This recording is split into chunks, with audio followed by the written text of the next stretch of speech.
His glory. Recording in progress. All right. Okay. Good evening and welcome to the June 13, 2023 City Commission work session. We'll call the meeting to order. And Jacob, will you call the roll? Commissioner Mitchell? Here. Commissioner Robinson? Here. Commissioner Marl? Here. Commissioner Brandon? Here. And Mayor Dinsmith? Present. So tonight on our agenda, we have a number of items for discussion, and we'll start out with future agenda items. Mr. Conkle, would you please go over the list? Thank you. Yes. So our next work session is scheduled for July 11th. Next month, we have Water Environmental Services State of the District presentation from Director Geis, an update on the Parks Master Plan, as well as Natural Resource Committee Work Plan update going into August. A discussion about the Promenade Charter Park, as well as the business license amendments for events. It was also brought up tonight about elected officials, nonprofits. We could certainly try to slide that into that August one if that would be acceptable.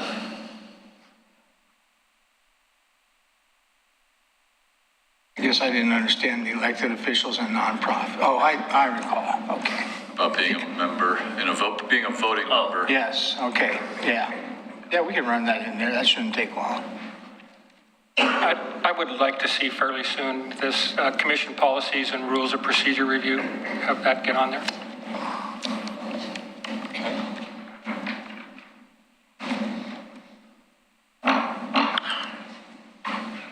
Anything else? How much city-owned property do we have? More than just the old public works? We were talking about disposition of properties, and that's one that we need to come to some kind of conclusion on and get input from everybody, including Mr. Lewis. From a city-owned of substantial size, not considering storm ponds, those type of things that are part of our infrastructure. Residences or right, buildings. Yeah. So we've got the ones that are, so between the urban renewal district and then the city itself. Yeah. Really, I think Center Street is probably the largest city-owned kind of piece, probably for discussion. Yeah, and urban renewal will deal with their own properties. Right. Right, were you just talking about the ones that we own? Well, I was gonna keep them separate between urban renewal Oh, yeah, properties no, they have to be separate. and city properties. So we were just talking about city properties. Right, that's what I thought you said. Yep, sorry, I should lean into the mic when I'm talking.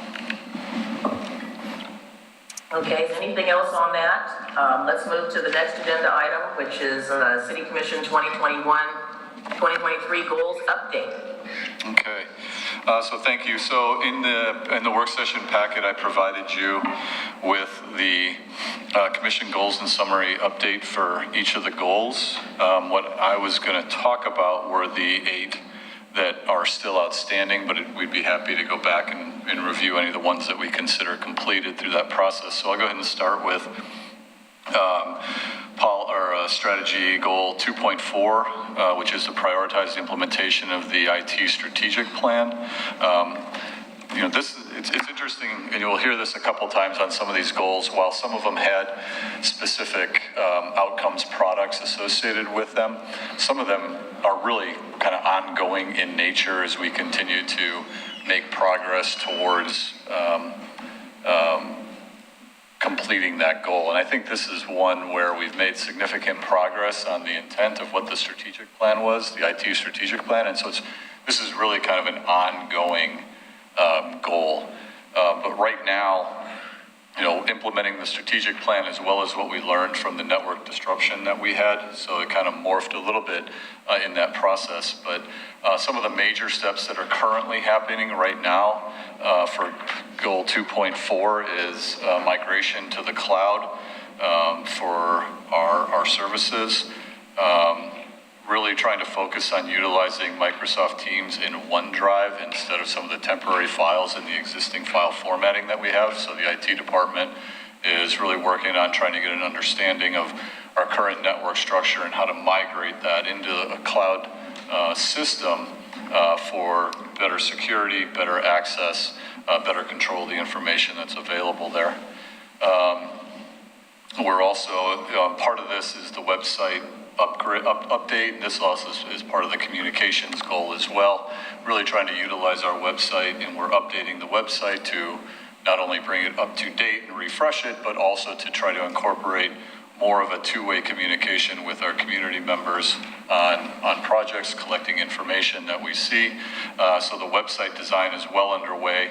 The last remaining portions of that are really finalizing the project page and our historic homes that we have on our existing website, how to transfer that information over onto the new website in a way that's more user-friendly when folks use that information. Going through our governance, essentially the goals and the policies around how we govern, the governance, how decisions are made around IT.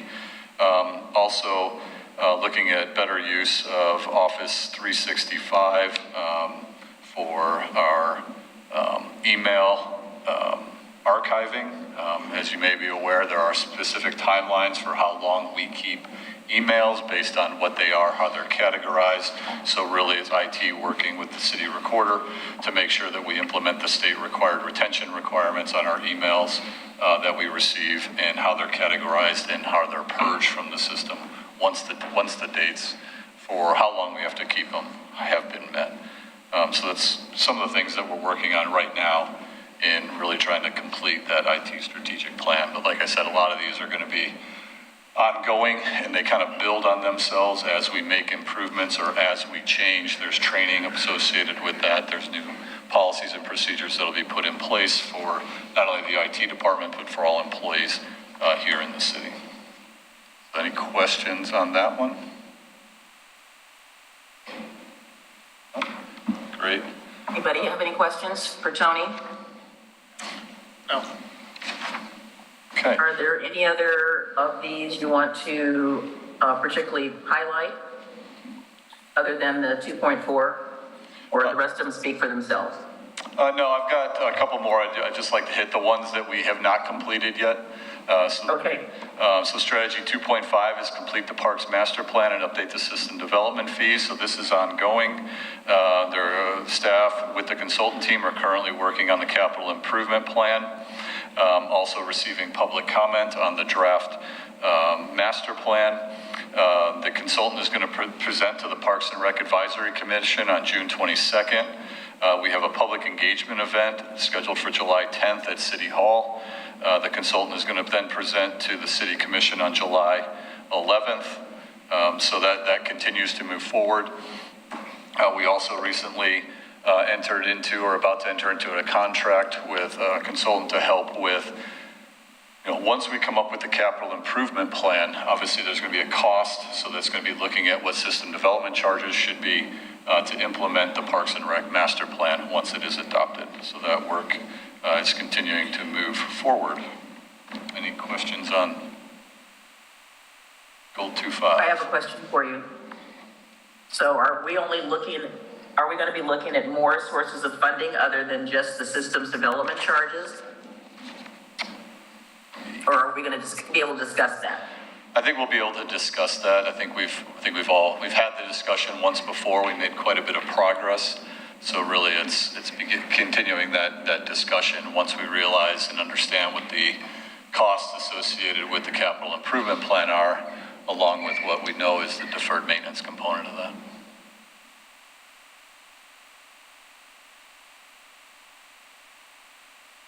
Anybody else have any questions about this particular item 2.5?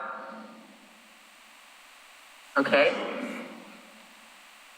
Strategy 2.6, assess the communication infrastructure and equipment. So this was, we worked with a consultant team to look at the ability to provide fiber throughout the city of Oregon City and what those options may be. That draft report is near final. It's in internal review right now. Once we finish our internal staff review of that, we'll be bringing it to the City Commission for discussion on what the findings are and potential roads forward as it relates to broadband. Any questions? Okay. Goal 2.7 is develop a citywide facilities master plan. So we did enter into a contract with Scott Edwards Architecture to help us with this project. Facility site visits have been occurring the weeks of June 5th and this week, anticipated to be completed on June 15th. The following buildings are included in the facilities master plan: the Public Works Center Street facility, City Hall, Community Development Building, End of the Oregon Trail Interpretive Center, Ermitinger House, Public Works Operations Center at First Street, 7th Street Fire Station, Library, Pioneer Community Center, Oregon City Pool, Train Depot, Robert Lipke Public Safety Facility, the Mountain View Reservoir Facility, Buena Vista House, and Mountain View Cemetery. So this is really to provide a global review and evaluate the city's existing facilities and provide a 20-year master plan. Will that consist of strategies, sustainability opportunities, budget estimates, building space and square footage allocation needs, and schedules that reflect city goals and future needs to support the community.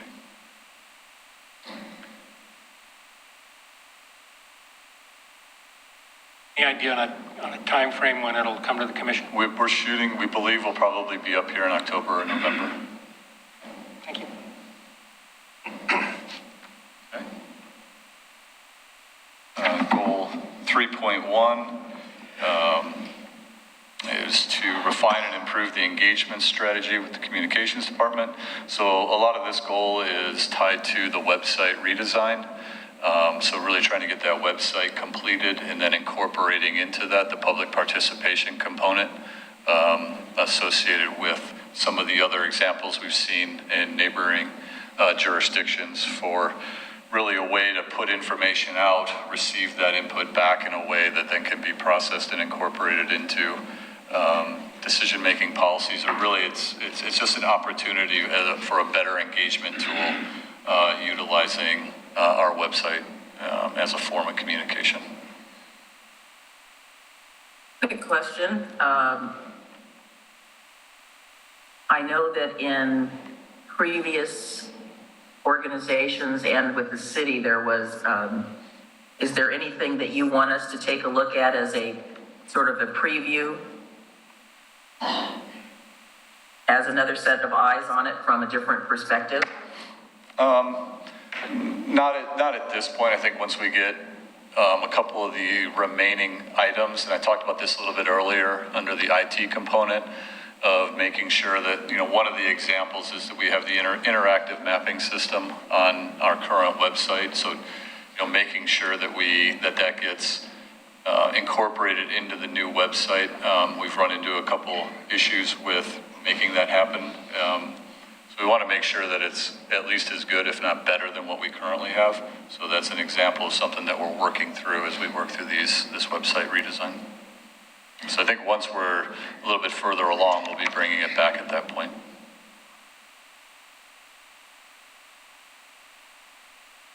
Okay, anything else? Just a couple more.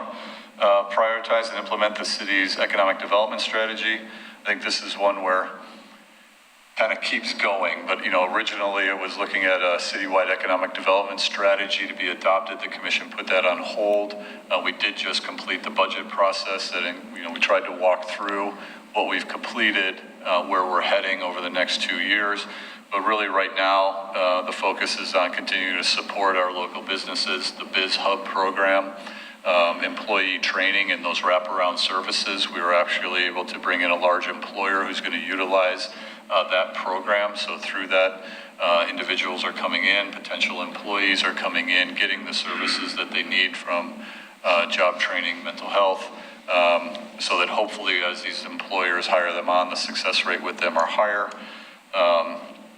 Also talked a little bit about finalizing the business license process for events, reducing those fees potentially or setting a different fee. And then the next major thing will be looking at the destination marketing organization opportunities and if that's something that we want to do as a city and what that would look like in terms of the governance structure and responsibilities.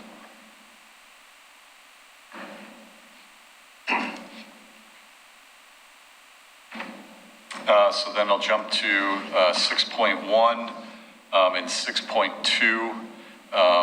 So this had to do with updating our city code to provide additional housing opportunities to Oregon City. So we made quite a bit of progress on this through middle housing. The commission did adopt 2 rounds of code changes to address middle housing options as well as state requirements from the legislature. So as you may recall, both of these are on hold awaiting this legislation session to wrap up so that we have an understanding of what are going to be the minimum requirements of jurisdictions, if any, that come out of that legislation. And the commission did approve additional funding in the budget to bring in a consultant to help with that process once we know what the new legislation from the legislature is going to be.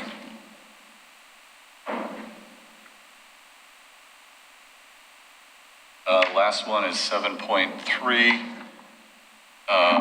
7.1, determine and establish relationships with the tribes that have shared history with Oregon City. We've had really a lot of engagement with Confederate Tribes Grand Ronde and the Confederate Tribes of the Umatilla Indian Reservation on 2 separate projects. At the end of May, the Public Works staff, planning staff, myself, spent about 4 hours on the site with representatives from Confederate Tribes Grand Ronde and their consultant team. And so as you may recall, the city, when Mr. Heidegger owned the property, adopted a conceptual master plan for the development of the property. Confederate Tribes of Grand Ronde are going to be coming in to amend that master plan to fit better with the vision that they've been working with their tribal members and their tribal council for changes. So there has begun that outreach process with our staff. We would expect land use pre-app, land use application probably towards the end of summer, early fall to be submitted and processed with any changes that they're proposing. The site visit was really a chance for us to go out and just kind of talk with them about, as you may be aware, they did receive a $2 million federal earmark for infrastructure on the property, so they're really going to be focusing on kind of that first block, what we all refer to as Water Avenue, right at the 90-degree corner in 99 East southbound. There's kind of a right-in, right-out turn into the parking lot there, and then that first block over to Main Street, so really focusing on some of the infrastructure infrastructure improvements that they need to make associated with that funding. We also had an opportunity to walk through the demo work that they've been doing. As you may recall, there were 5 buildings or structures identified as part of the master plan that needed additional review before they were demolished. So we talked through quite a bit of those, just got to see, obviously it's been 12 years since that went bankrupt. So there's just been quite a bit of building deterioration on the property. So it was just really an opportunity for us to be able to walk with them, hear their vision, hear their ideas, provide some initial feedback, and then additional meetings have been set up specifically with Public Works staff and the community development planning staff to walk through more of the specifics and fine details of some of their infrastructure needs, as well as the planning process that they'd be going through. The second main outreach has been with the Confederate Tribes of the Umatilla Indian Reservation in completing the Cayuse 5 Memorial. Their Cultural Resource Committee and Board of Trustees has approved the Confederate Tribes of Umatilla Indian Reservation staff to move forward with the preferred design and site plan for the project. And their Cultural Resource Committee will be reviewing draft interpretive language at an upcoming meeting. Staff has provided their Confederate Tribes of Umatilla's staff with examples of signage, fonts, and letter sizes to be considered in the design of the interpretive signage, and have discussed sign height, border materials, and methods to minimize ground disturbance in the project area. This has been done in coordination with the Confederate Tribes of the Grand Ronde as well through that process. So, questions on those?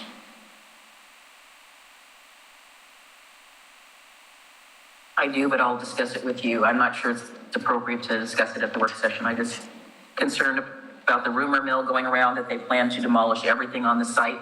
And I said, well, there's stuff in the master plan that would have to be looked at prior to that occurring. Okay. Any other questions? That concludes the ones that were outstanding. If you have questions on any of those or any of the others, we'd be happy to answer them. Mike, any further comments? Rocky? No. No. Frank? No. Okay, good, thank you, good report. Let's move on to the next item, which is, I moved my agenda around, sorry. So we have updates. Oops. All right, Loop Trail, yes, thank you.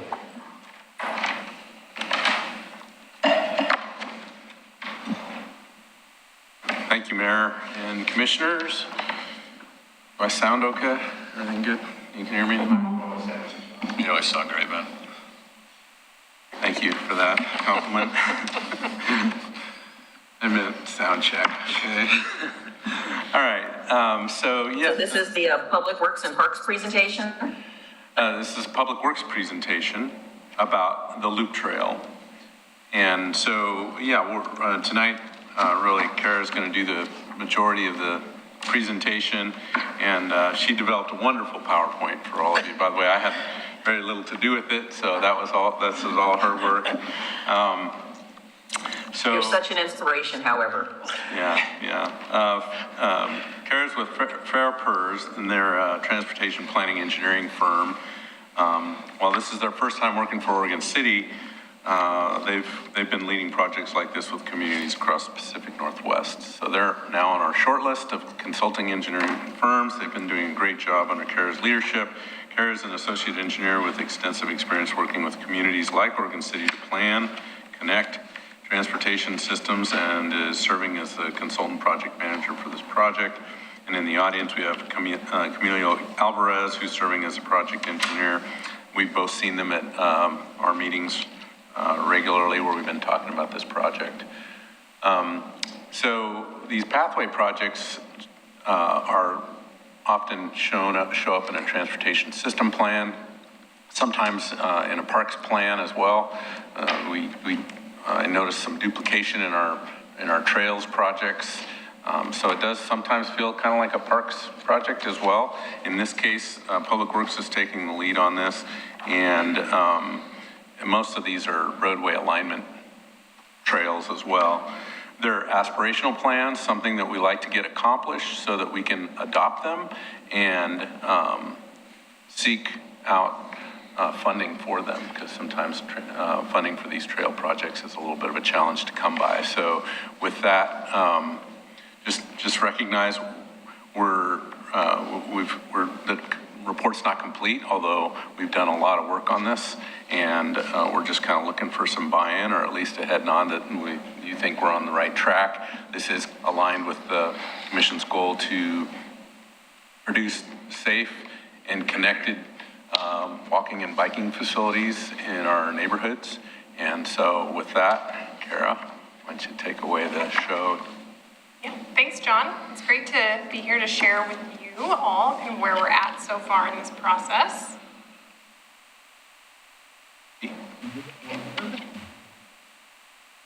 Go. Okay. Let's try again.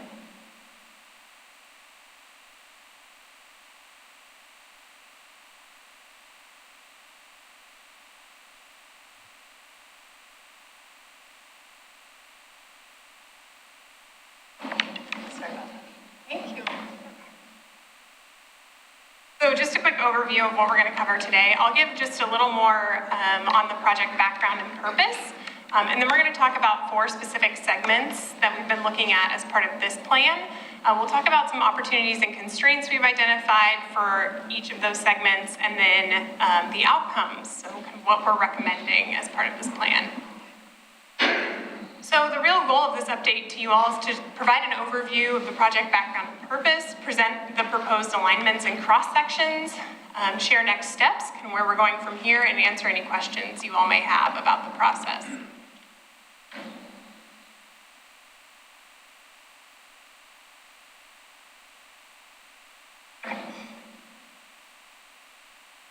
So kind of starting from the project background side of things.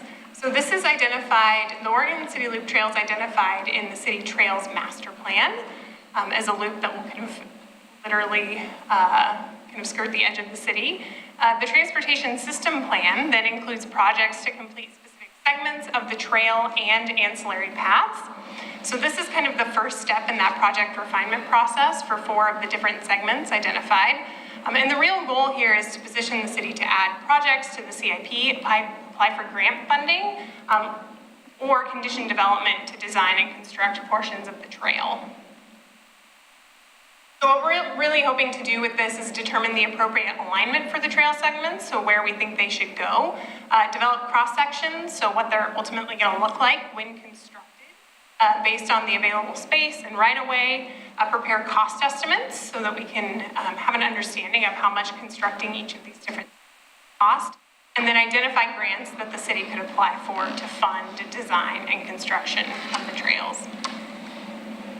So we're looking at 4 different segments here, so you can see those on the map. S30, so the Orchard Grove to Hazelnut and Myers Road portions are the actual loop trail alignment.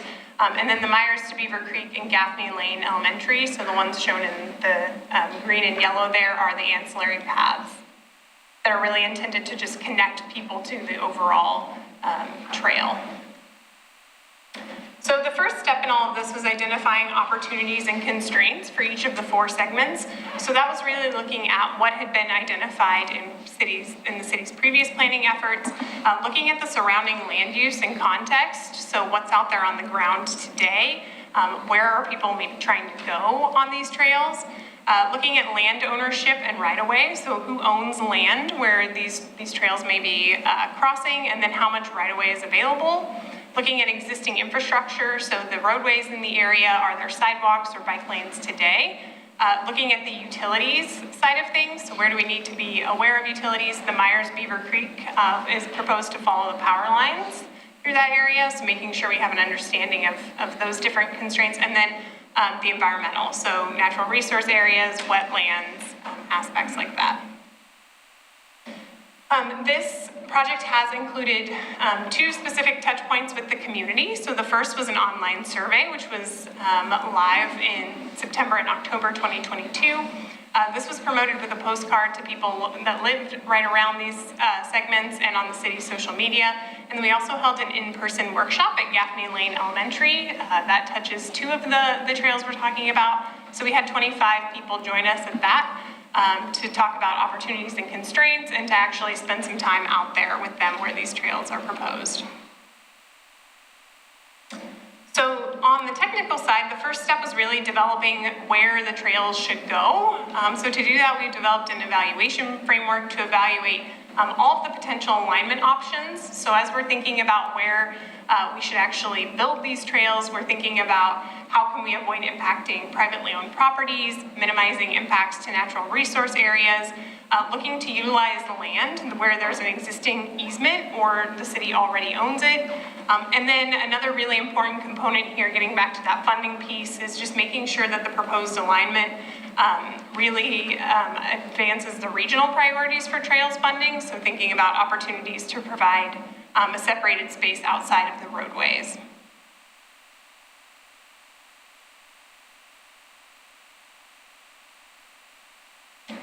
So the first one is the Myers Road to Beaver Creek Road Trail. So it's shown in the orange line there on the map. So the real goal of this specific segment is to create a connection from planned regional trails kind of just north of Beaver Creek to Wesley Lynn Park and ultimately the Loop Trail. So a couple key opportunities along this specific alignment. A large portion of this land is actually owned by the city and the school district, who's a willing partner, and provides a direct connection to Gaffney Lane Elementary and the proposed segment there. On the constraint side, there's a stormwater detention basin near Myers Road, as well as some wetland areas that present some natural resource challenges. And then just proximity to homes between Berta Drive and Myers Road.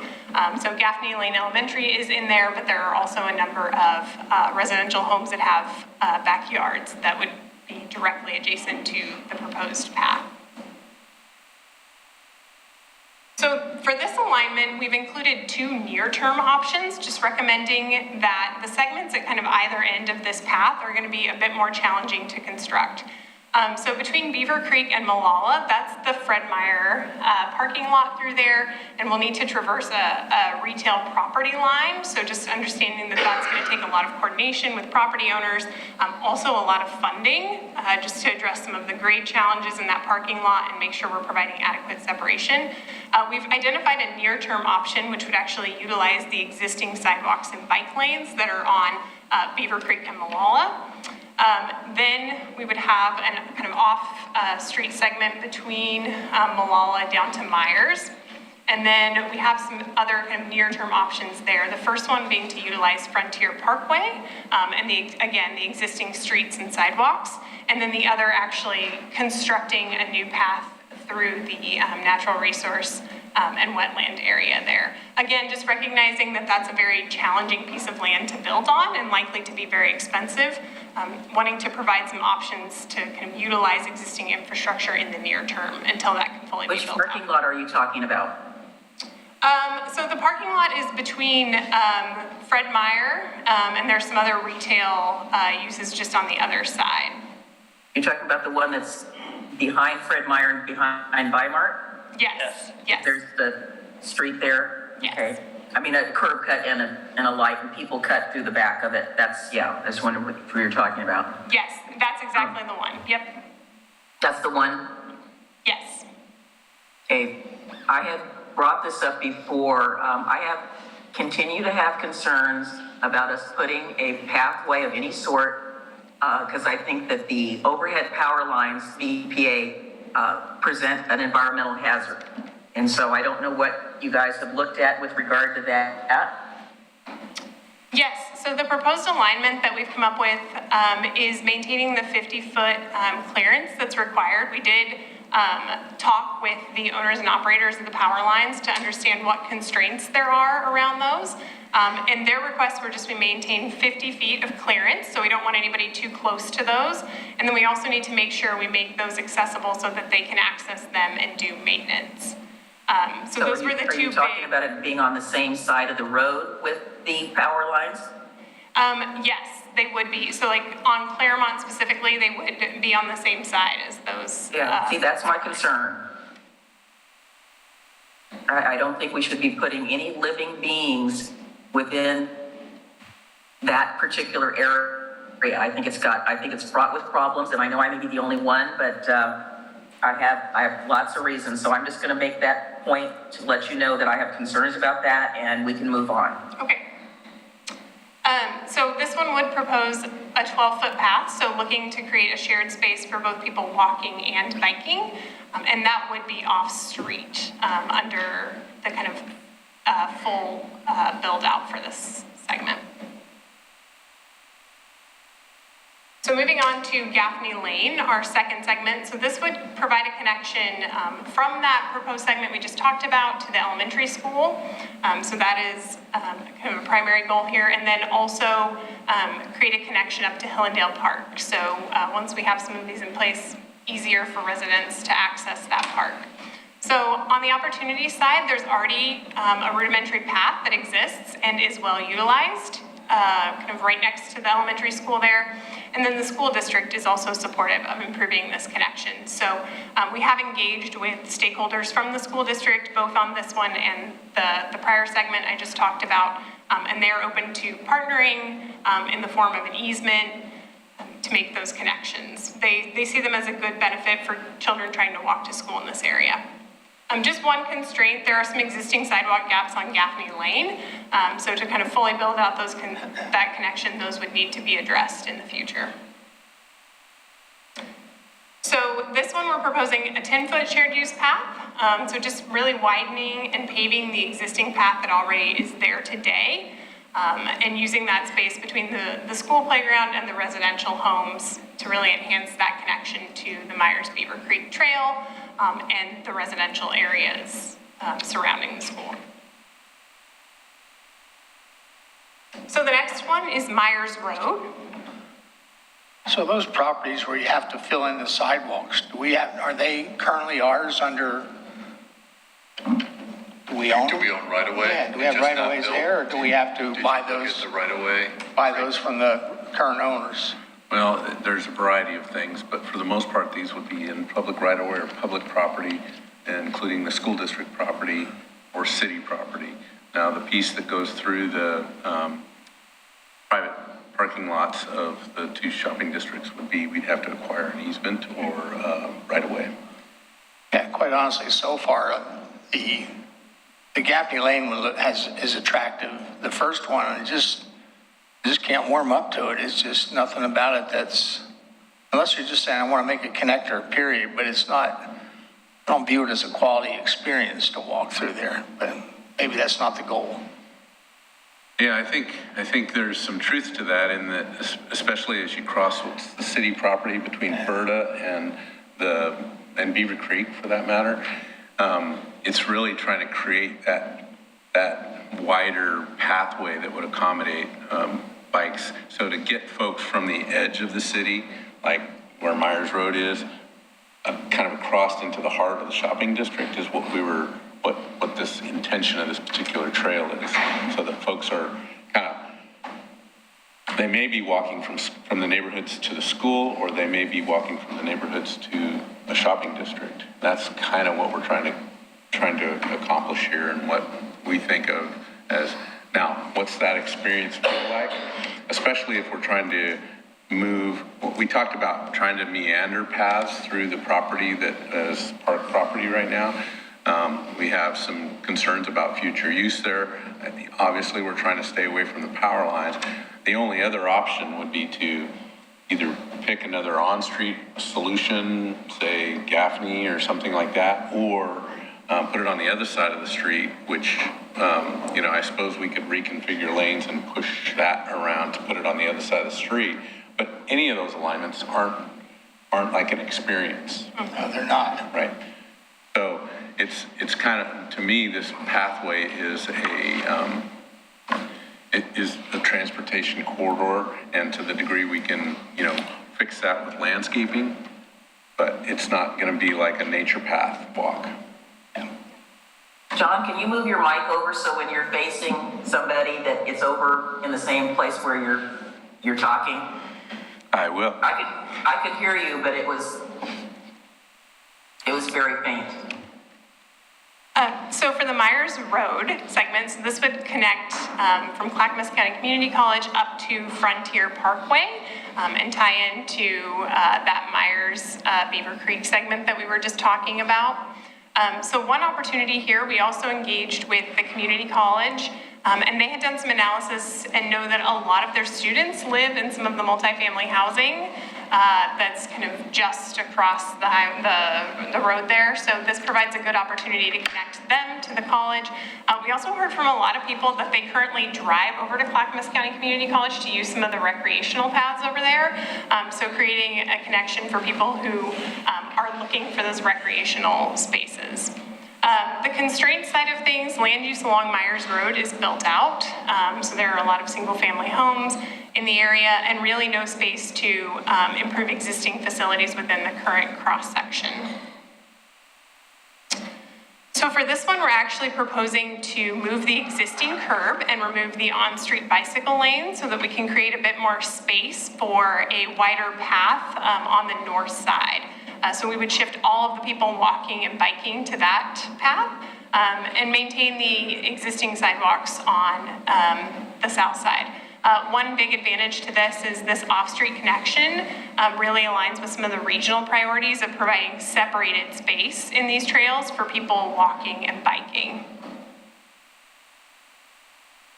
The last one is the Orchard Grove Drive to Hazelnut Avenue connection. So this is a portion of the loop trail that will connect Hazelwood Park and John McLaughlin Elementary School. A big opportunity here is that portions of the roadway network have not been built yet. So this is an opportunity to get out in front of this and make sure that we're conditioning any development that comes in there to build a cross-section that aligns with the overall goals of the trail. And then where there are existing roadways, most have sidewalks and bike lanes. So really able to kind of utilize the fact that this is a lower volume, slightly lower speed connection. The only real constraint identified here is just that the connection through the undeveloped property is going to be reliant on development to get that actually built. So until that happens, just missing that last piece of the connection. So this concept maintains the existing roadway cross-section. It'll have people that are walking using the sidewalks, and then vehicle travel lanes will be shared for people riding bicycles. So really trying to create kind of a slow street, family-friendly connection here. And then proposing that new roadways that are built maintain that same cross-section and provide the sidewalks for people walking and the shared space in the roadway for people driving and riding bicycles. So on the next step side of things, we are just in the process of finalizing cost estimates, so getting an understanding of how much constructing each of these different options would cost. We will be sharing outcomes with the residential areas surrounding Myers Road, and then finalizing the report to make sure we're documenting all of these outcomes. And that's it for the presentation. So any additional questions, happy to answer those.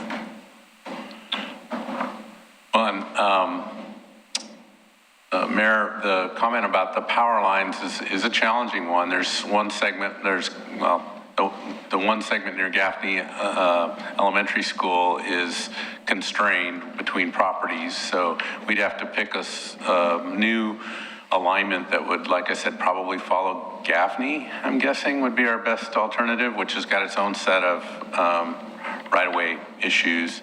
But that section along between Berta and Beaver Creek, we could look at an alternative that would put it on the other side of the street and maybe do something like what we're doing on Myers Road, which would be to move the curb on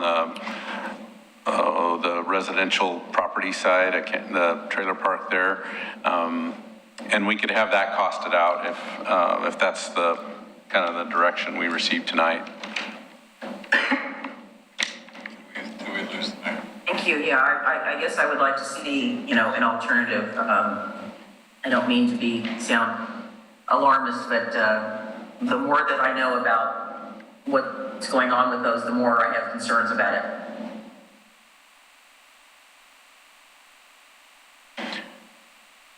Any other thoughts, concerns, passions about pathways? I don't know. It'd be good to have an option, another option. Okay, we can do that. Gentlemen? On that particular issue, I guess I would be reluctant to settle for a otherwise inferior path or spend more money. I mean, if we were talking about building a facility where people were going to spend their whole day, day after day, I think we would need to be concerned about the power lines, but an occasional use path, and I get it. I used to have to cross under them. We lived in the Redland area and had to cross under it twice every day going back and forth to work. But I guess I just can't get too wound up about it for an occasional use path.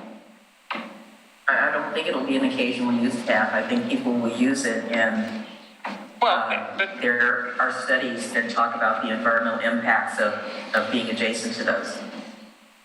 I understand, but we're not talking about building a facility that people are going to live on. No, I understand. Anything else, gentlemen? I guess my only other question is, when it comes to prioritizing which comes first, is that funding availability, grant availability? What's driving the decision on what the priority is to build? Well, for me, so the last segment that we talked about, I'm forgetting the name of that one. The Orchard.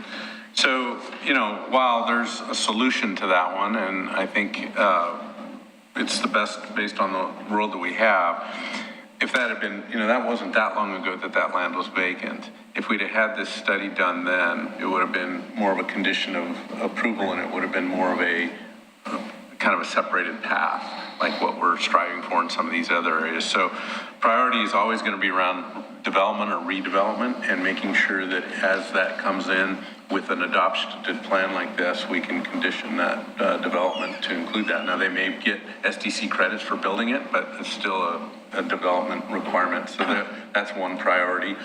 The other is about grants and whether or not, some of this property we own. So in those areas, it's kind of working with Kendall. I think that's part of the Parks Master Plan property. So what's going to really happen with that property as a park, and making sure we work with them to get those segments built at the right time. And then, just others is how much, I think the pathway from Myers Road into Frontier Parkway through that natural area is an interesting one that, I would, for one, it really connects the neighborhood a little better, a neighborhood that's already kind of concerned about kind of the amount of traffic on Frontier Parkway and the narrow sidewalks through there. So having a pathway connected would be, an interesting project, and I think it would check some boxes when it comes to applying for grants. So we've been really good at trying to find grants that match the project, or projects that match the grant, I guess I should say. And so without an adopted plan, without kind of some commission direction on prioritizing, connected pathways, we struggle with some of these, especially those that are off-road, and especially those that are, 12 feet wide, a shared use path. We can normally condition sidewalks. Or we can build sidewalks, but a real, kind of dedicated path is a different thing. So that's the priorities. Thanks. I feel those 4 projects need to be prioritized, and I feel the fourth one is the most attractive in terms of the experience and the ability. And if we're going to do future development there, maybe we can build it into the requirements of the developers. And Myers Road has its own attraction. But the first one, I just can't warm up to it. It's just a basic people mover. And I don't know, I want this community to react favorably to the experience too. So if we were to do them, I would like to prioritize them, or at least to have a discussion about the priorities with which we approach them. I think we can do that too. Nothing wrong with taking the easiest one first and generating a favorable outcome for community reception. Any agreement, Rocky or Adam, on that proposal, suggestion? I don't have a preference. I mean, I understand the issues brought up in terms of power lines, but I don't. Adam, on Frank's suggestion?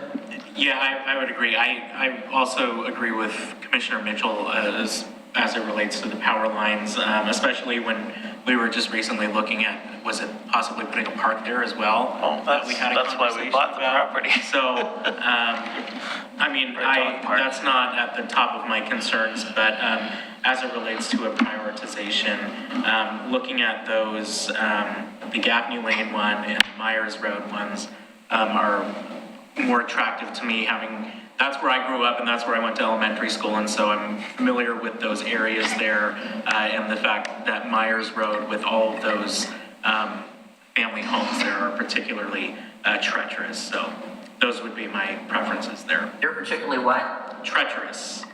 Treacherous? Oh, okay, that's what I thought you said. Okay, well, thank you very much. We'll bring back something that hopefully you can adopt. Thank you, Karen, we appreciate it.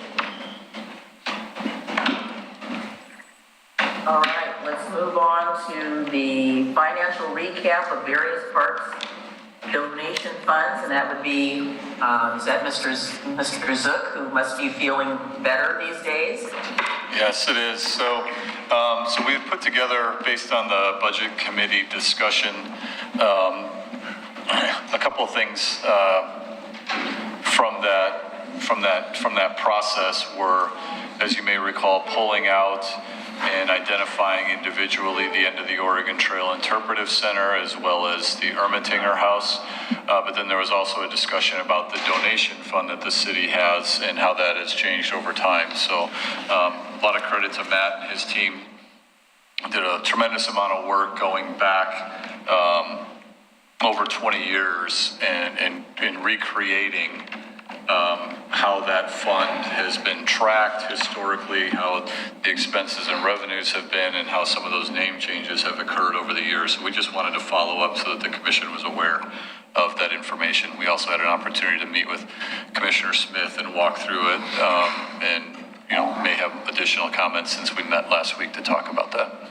So I'll go ahead and turn it over to Matt to give a quick update. Thank you, Tony.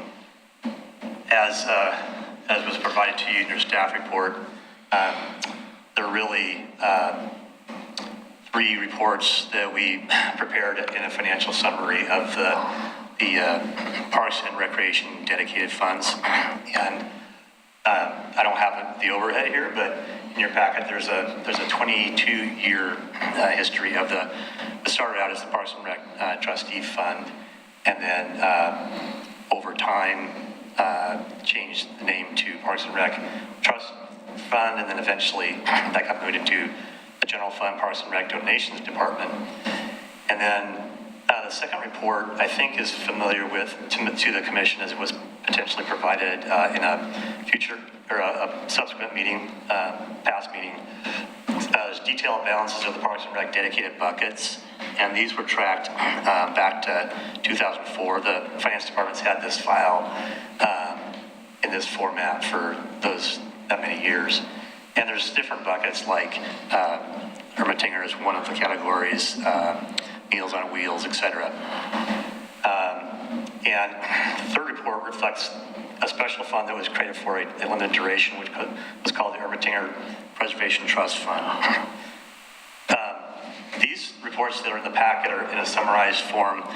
We, as Tony indicated, we have a 372-page supporting document that we basically went back into every single audited financial statement, tracked the creation of the funds, any verbiage that talks about the funds.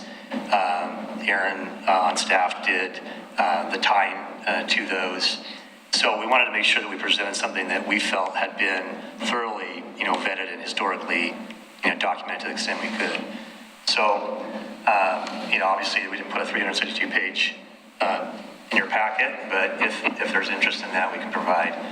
So really, I guess there's not really any particular direction we wanted to go with it other than to provide it and hopefully answer some of the questions about, where some of those dedicated funds went, how they've been used. There's obviously not detailed expenditure transactions in this, but really just kind of wanted to leave it to the research, and then get the direction of the commission if there's any further questions or action you'd like us to take. And this will also be an item that has more transparency through the budget document moving forward as well, correct? Right, yeah, as you'll recall in the budget process, we actually broke out the Parks and Rec donation department out of the general fund and made it its own special fund moving forward. So we also, within that fund, have an Ermitinger department, and of the Orient Trail department, and any other, department within, like Pioneer Center would have any donations to the Pioneer Center would have a piece of that dedicated Parks and Rec donation fund. So appreciate the optics into the detail. Obviously, it's a level of detail that we don't normally provide in a budget document. That'd be a pretty detailed, pretty massive tome of a budget document. But anyways, pleased to be able to provide the information that was there. And obviously, I wasn't here for that entire history, but if you have any questions about that, we can dig further. So. I just want to thank you, first of all, for the work involved in this, for all the staff that was a part of that, because I do think it's super important. And in past budgets, it wasn't clear in terms of the public some of these questions. And I know in various volunteer groups in the Parks Department, but also in the Friends of the Ermitinger House, I could never answer the questions because I didn't have any of that history or access to it in a way that has been put together like this. So I think this at least puts a history going back long enough that we have a documentation of that going forward. And if that's, something that's more visible, I think having the Ermitinger House and the End of the Oregon Trail, any building, especially any building that has staff separated in the budget, so we can see that, because I know that question comes up and it is in there, but we don't get to, it's really hard to explain it. So this is a lot of detail, and I have gone through some of it, and I probably won't go through all of it, but I am looking through it, and it's just nice to have, because if anyone says, well, what happened with this, and that's as good of a record as we can have now, going back and putting it back together. So I really do appreciate it, because I think it's valuable, and it answered a lot of my questions. I think really only the biggest thing we saw, very confident in terms of the tracking that was done, how it was historically done. It was consistent with the audits as well as what we saw doing the research. When the separate fund was created, when we decided to do the work to rehabilitate Ermitinger House, I think that took 2 budget cycles of funding to get through, plus a grant. There was general fund money put into that, and this special fund was set up for the construction and rehabilitation of that building. When that project was deemed complete, even though there was probably more work going on interior-wise, but the project itself was done, there was approximately a little like $30,000 left over, I believe, in that fund that was transferred back to the general fund. So that was really the largest kind of change or reallocation of funds that were in there. I can't specifically explain why. I have a feeling that the project was done, we were closing that fund, those funds had to go somewhere, they came from general fund, so they were put back to general fund, be my guess, without going back and doing a ton of research in the minutes. But that was really the only, large transfer of funds back to the general fund that we saw from those dedicated accounts.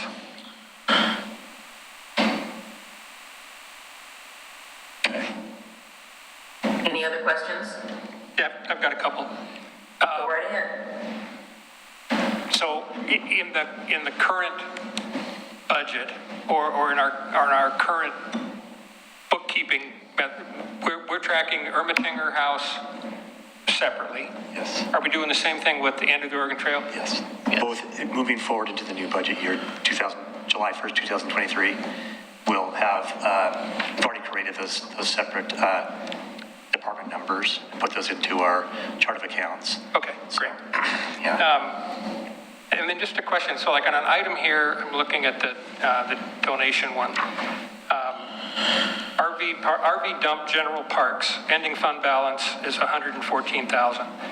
Are there restrictions on how that can be spent, or when we decide to spend that? I see back a few years it accumulated, and then we spent $150,000 in 2020. So I'm just kind of wondering what the restrictions are on that, and what the process is of when we pull the trigger and do something with it. Yeah, I'd have to defer to Kendall on the specifics of that, of the RV dump. I do see that in the report, 114,000 on hand. Each of these buckets are tracked separately by the different departments. Like Kathy at the Pioneer Center has detail as to the different, and you can imagine that some of these ones that are like in the Pioneer Center might be like, man, I want to see that piece of equipment in the exercise center. So I think they are tracking the further detail. Do you want to go ahead and answer that on that? Yeah, with the RV dump, we like to keep that money at Clackamas Park. So any investments in the actual park, we normally pull from the RV dump money, and that's how we like to utilize that money. So for instance, right now we're working on the dump station right now, and so we're pulling some of that money from the RV dump money here in the donation fund to offset the cost for that project. Okay, great, thanks. I don't know that I ever recall seeing pool donation, that we ever had a specific requirements for how that, nothing spelled out that I recall. It's been more of, we know we have this donation that came in for the pool, and then we're going going to make sure that we track it in that facility to be used on improvements at that facility. Realizing like for Pioneer Center, you know, there's a difference between Pioneer Center and let's say Meals on Wheels, right? So even in Pioneer Center, it gets more granular to specific programmatic expenses only. Does that make sense? Yeah. Such as the MOW, the Meals on Wheels program, it's basically generated by, my understanding is an annual, I guess, a drive, if you will, that is dedicated for that specific program, that is run out of the Pioneer Center. So you can see it's own explicit line that's tracked just for that program, much like the Veterans Memorial. That's specifically for that location and that specific purpose at the cemetery. Okay. Good for me. Well, it makes perfect sense to me to Oh, go ahead, Frank, go ahead. well, as one who has followed the RV park and associated facilities closely and had previous people in that position give me summaries of it, thing's been self-sustaining in terms of it's been a profitable work center. Even in those years when it's been flooded and had to be refurbished, it's been profitable. So, you know, I look at it and you've got the RV dump and you've got the rentals, which I think is grossly underpriced because the ability to camp on a river is attractive to everybody. And then not forget that that also contributes to our transient room tax. So in so many ways, I think it's an attractive holding. I know there's often talk about doing something else with it, and that's a discussion for another night. But I mean, not in terms of a profit center or a self-sustaining center, it's a winner. I might add a point on that the Water Environmental Services Agency is interested in having a discussion with us about relocating that facility to an area on their property. When we talked about the master plan, so just to keep it in mind. I don't know what that entails, but I'm immediately suspicious. So. I wasn't suspicious. I said that I would bring it up. I brought it up a couple of times and mentioned it, that they would be interested in talking to us about it. Oh, God. If we decide that we kind of said we might want to move it. So just for interest. I guess, let's see, the question I had for Matt, let me see here, what was it? On the funds, so for instance, if somebody donates to, because they do have a big fundraising campaign for Meals on Wheels, so all of that money goes to that particular fund when the senior center does that particular fundraiser? Yes. Yes. And their wreath sales and all of that all goes Which sales? goes in there. Wreath sales? Yeah, they do. Does that go to Meals on Wheels or Pioneer At Center? holiday time, or they have in the past. So it sounds like, you know, sometimes there are specific drives or donations that come in specifically with direction. So example, if we do a fundraising drive for Meals on Wheels, any of those funds collected will go into the Meals on Wheels fund. There have been other times that we do more general Pioneer Community Center drives. So that would go into the Pioneer Community Center line item rather than the subline of Meals on Wheels. Okay, yeah, I can't remember exactly where the Christmas wreath fundraiser goes to. I remember maybe two Came years. out of the Pioneer Community Center. I think 2 years ago, we may have done one for I think there was a drive that kind of was specific about replacing the floor. So those funds were collected and then reinvested in redoing the floor in the Pioneer Community Center. Yeah. Okay, thank you. Anything else, gentlemen? Any further action you want on this consensus? It's information. It was more informational and follow-up to an issue that was identified during the budget committee. All right, so let's talk about, you have an update on city projects.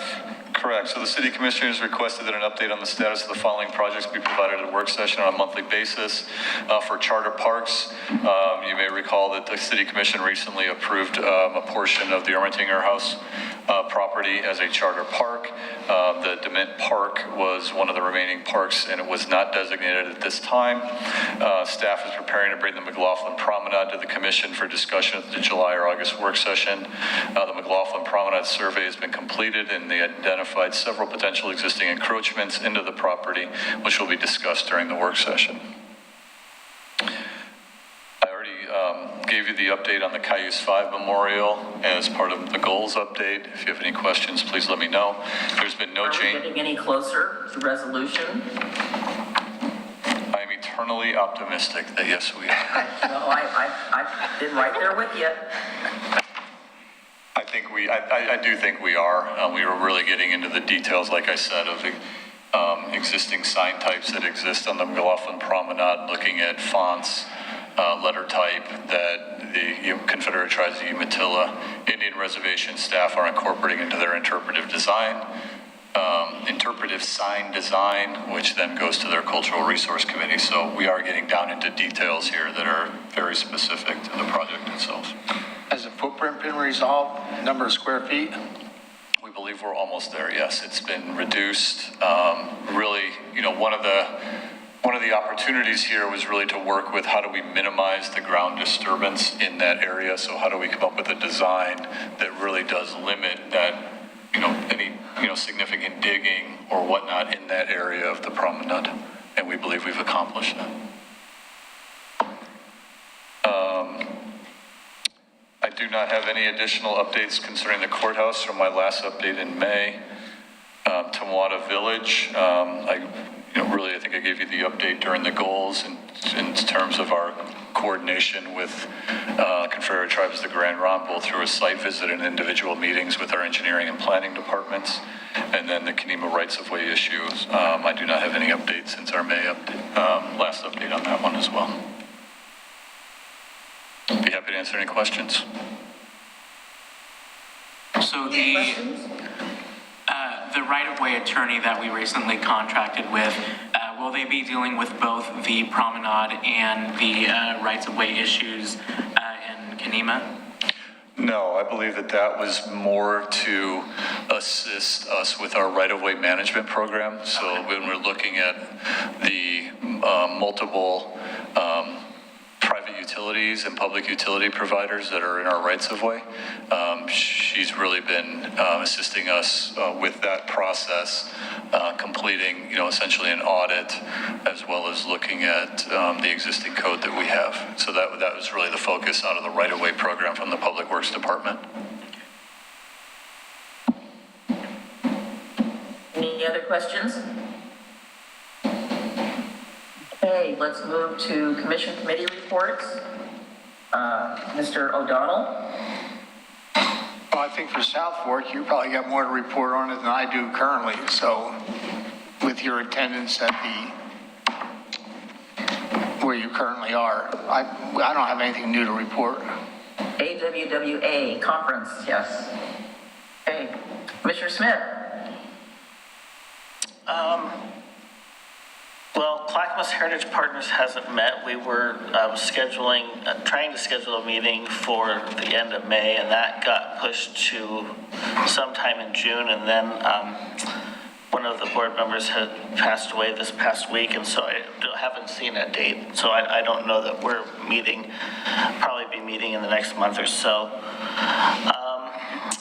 And then Oregon State Tourism Stakeholders hasn't met, but kind of along the same topic, Oregon City Heritage Coordinating Committee, has been meeting. They also attended with the partnership of Visit Oregon City and our tourism department in terms of the funding that we got, the Heritage Coordinating Committee got for the Oregon City float in the Rose Parade last Sunday. Or was that Saturday? Saturday. It's been a long week. And so a group of members from the Oregon City Heritage Coordinating Committee attended the parade with the float and representing the heritage community, and then Travel Oregon City. And then also, if you saw the parade, we were right in front of the Oregon City High School Band. So there was a big representation from Oregon City that got some pretty good coverage on TV, and so I thought that was pretty cool. It was a beautiful day, and that's about it. Okay, Commissioner Marl.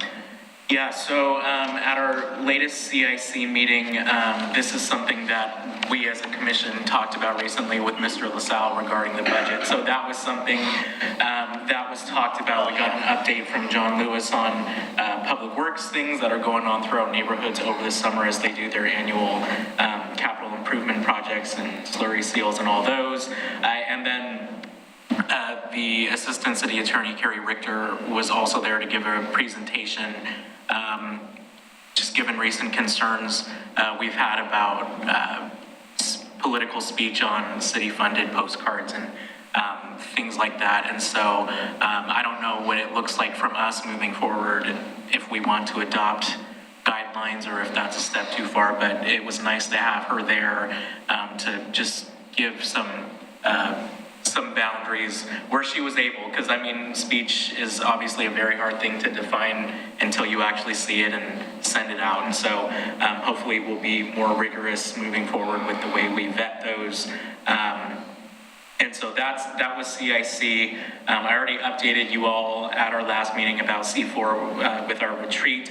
I would also just note that was our first in-person meeting of C4 since I've been on the city commission. So Oh, yeah, that's right. yeah, so I don't know why we're still virtual, but because of how productive it was, I really hope that we'll consider being in person again, especially because all these people are having to drive to Oregon City and they've got the tolling pause right now, so why not take advantage of it while they still can?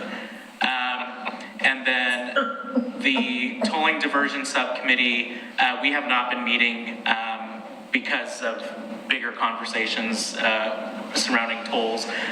We did discuss at our retreat about expanding the scope of that to not just being about diversion, but just tolling in general. So that's TBD whenever we meet next. And then lastly, we met last night for the Youth Advisory Commission here. We gave the students, Captain Davis gave the students a tour of the facility and just did a general Q&A. And that was spurred by a student who had questions about policing in Oregon City from a more skeptical perspective. And just hearing that student at the end say, coming in here I had certain opinions and coming out of here I have different opinions. Just hearing how we do policing in Oregon City was especially impactful, and I think that was a general feeling among the students who had their eyes open to how we do things here in Oregon City. So that was a really positive way to end that tour, and we also got to just have some general Q&A about the transition as well, so that went really good. Thank you. Commissioner Mitchell, did you want to continue to have some discussions regarding some parameters for the mailings that are done by the neighborhood associations? Not tonight, but I mean, Right, no, I add think to that is something, future projects. we should discuss. Yeah. Because yeah, I otherwise, can't we hear don't you. find out about it until after it happened. You know, I don't I think still we want can't to. hear you. Oh, I'm sorry. Really? Yes, I think it's a discussion we should have at some Okay, point. I wrote it down in my previous notes and I just want to make sure I didn't forget it because you had brought it up and. Yep. I think that's something for the future. Yeah. C4 Metro. And you're next, by the way. Yeah, okay. C4 Metro met on May 17th. The big topic was the regional transportation plan. The 45-day comment period for that is supposed to open this month or next month. There's another C4 Metro meeting tomorrow morning, and maybe there'll be more information on that. But in the plan, they expect $73 billion worth of funding between now and 2045. That's the time frame of regional transportation plan. There are about 800 projects on the list, but on my phone, I just had it on my phone and it went away, sorry. There are 10 projects that are 50% of the funding, and it's all, it's the big stuff that ODOT's been talking about, I-5 bridge replacement, Rose Quarter, 205 improvements, those sorts of things. And an interesting comment, and I'm still trying to get it to make sense, given that that this regional transportation plan, this is where the priorities are set, but the comment was made that they realize there's a lack of investment on the edges of the metro boundary. So to me, it's like, if that's true and you're setting the priorities, so fix it in the priorities. So there's not an underinvestment, but that didn't seem to be an easy. I'm shocked, Mike, that they would bring that up. I'm shocked. Yeah, right. Yeah.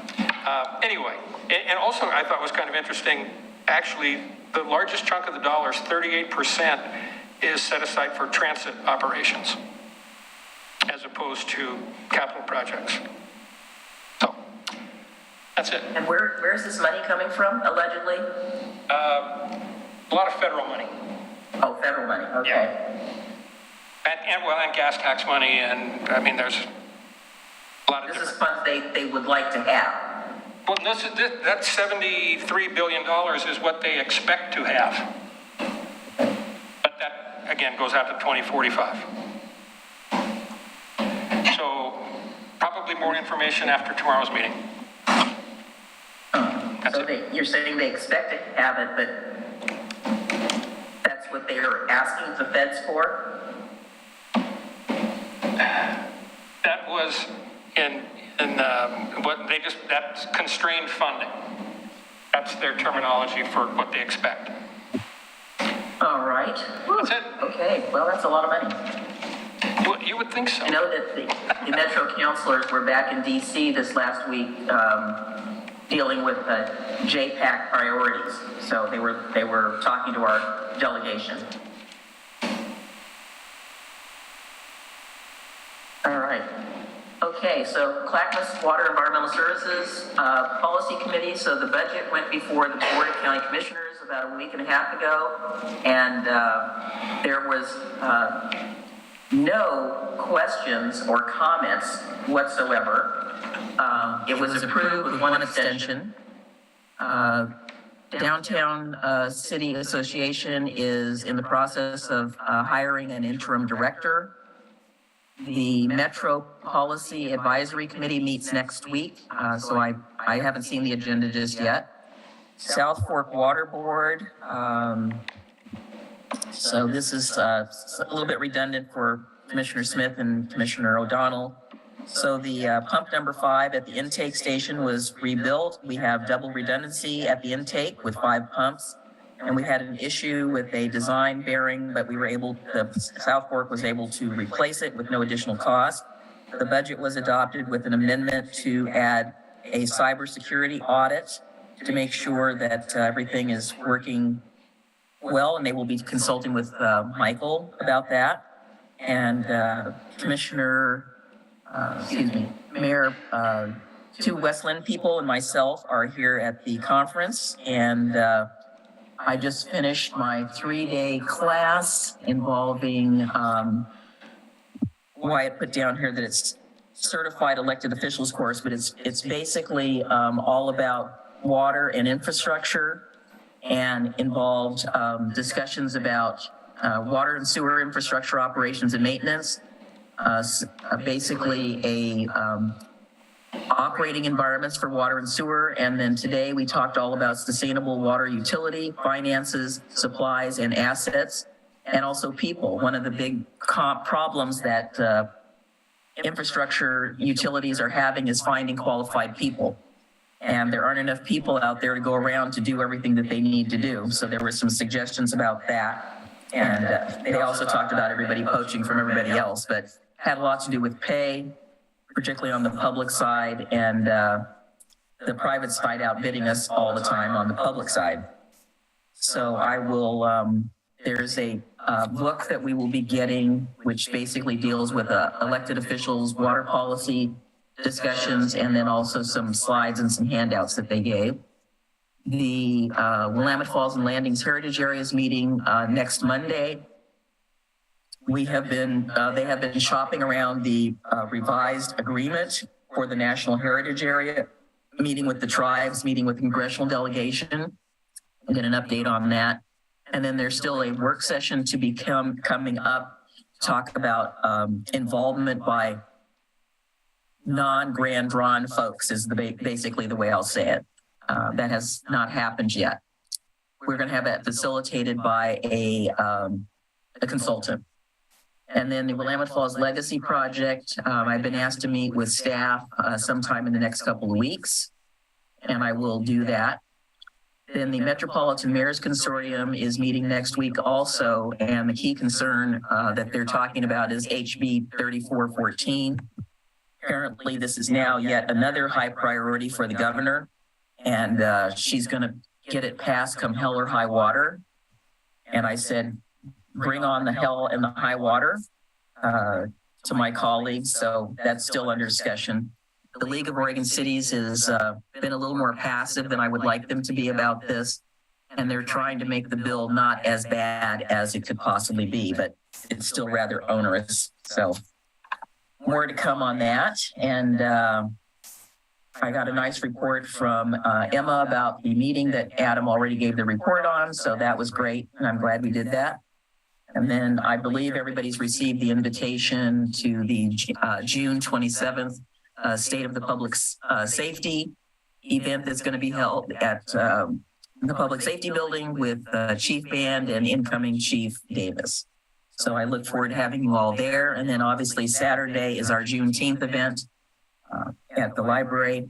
Greg Williams and staff and community members and myself will be there. And that's about all I have. So anything else? Sure.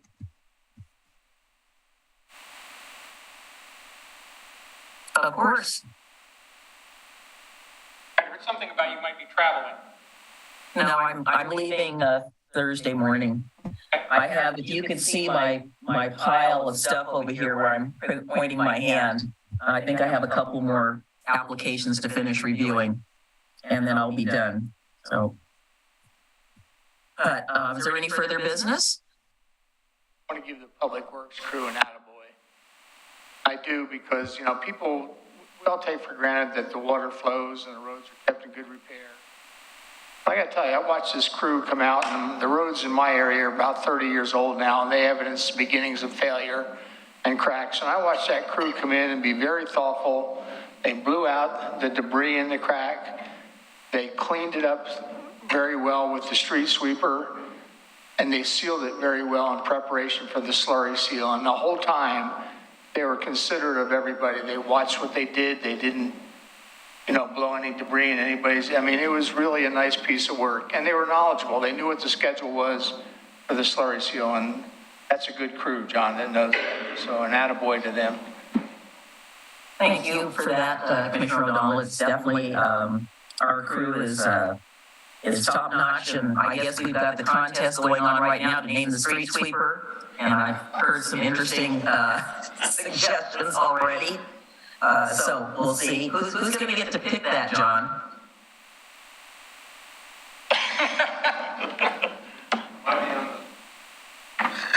Does he have an answer? There's a committee. Is there a committee? Yeah. Everything's done by committee. That's why it moves. I'm asking Mr. Lewis if there's a committee, or are we just going to pick one out of a hat? Well, if it does not end up being Marl's sweep, then I will move that it comes directly to the commission so we can fix that error. So, Is that your entry? Oh my God. Did I just see John get up to come to the mic? He's coming. Jared is in charge. He's not giving me very much authority in this. I'm not very happy about it. I know he's gonna select the right folks to make that very difficult decision. Well, it isn't difficult. Does our current street sweeper have a name? No, it does not. Well, that sounds a little unequal there. But we're trying to improve our game a little bit here. And Well, maybe we should have the alternative name be the name for the other street sweeper. Don't you think they're, going to be, there's not going to be harmony there in the shops if one has a name and the other one doesn't. I'll just say I agree with you. And if you keep talking about this, Tony's going to have me because I'm not supposed to come up to the counter after all the topics are done. All right, gentlemen, is there any further we adjourn.